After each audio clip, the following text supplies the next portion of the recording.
ചിത്രശലഭം വ്ലോഗിലേക്ക് എല്ലാവർക്കും സ്വാഗതം. ഇന്നൊരു മോർണിംഗ് വ്ലോഗ് ചെയ്യാന്ന് വിചാരിച്ചു കേട്ടാ. ചെറിയൊരു ഭാഗം രാവിലെ തന്നെ എഴുന്നേറ്റ് കുളിയൊക്കെ കഴിഞ്ഞ് മോന് ട്യൂഷന് പറഞ്ഞു വിട്ടു. അവന് 6 മണിക്ക് ട്യൂഷനാട്ടെ, എക്സാം തുടങ്ങല്ലേ. അപ്പൊ ആള് ട്യൂഷന് പോയി. എന്നിപ്പോ അതെ കുഞ്ഞിത് അവനിന്ന് ട്യൂഷൻ ഇല്ല കേട്ടാ ആൾക്ക്. അപ്പൊ ആളെ എഴുന്നേറ്റ് അവന്റെ കുഞ്ഞു കുഞ്ഞു കുറുമ്പുകളും കാര്യങ്ങളായിട്ട് ആള് നടക്കണം കേട്ടാ. ആള് വെറുതെ ഇരിക്കില്ല. ഇതാണ് ബിജിലോട്ട് നമ്മുടെ. ഇനി എന്നെ സഹായിക്കൂട്ട ആള്. ആ കിച്ചണിൽ കുറെയൊക്കെ സഹായിച്ചു തരും ആള്. ഭയങ്കര സഹായിയാള്.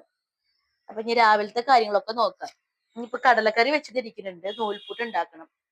പിന്നെ ഉപ്പേരിക്കുള്ളത് ചോറായിട്ടുണ്ട്, അതിപ്പോ റൈസ് കുക്കറിൽ ഇറക്കി വെക്കും. പിന്നെ രാവിലെ തന്നെ ഒരു കപ്പ് നമ്മുടെ ശംഖുപുഷ്പത്തിന്റെ വെള്ളം തിളപ്പിച്ച് കുടിക്കൂട്ട. അത് എന്നും രാവിലെ ഞാനത് കുടിക്കും.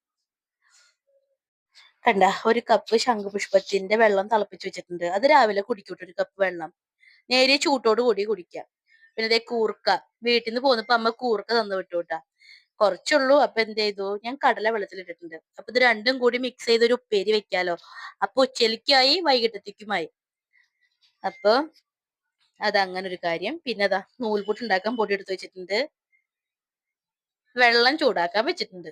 നൂൽപുട്ട് കുഴയ്ക്കാനായിട്ട് നൂൽപുട്ടിന്റെ മാവ് കുഴയ്ക്കാൻ നന്നായി വെള്ളം തിളപ്പിക്കാൻ വെച്ചിട്ടുണ്ട്. അപ്പോ ഇന്നത്തെ വീഡിയോ ഇത്രയ്ക്കുള്ളൂ കേട്ടാ. ഇനിയിപ്പൊ ട്യൂഷൻ കഴിഞ്ഞ് അവൻ വരാറായിട്ടുണ്ട്. അപ്പൊ അതിനുള്ളിൽ നൂൽപുട്ട് സെറ്റ് ആക്കണം. കടലക്കറി റെഡി ആയിട്ടുണ്ട്.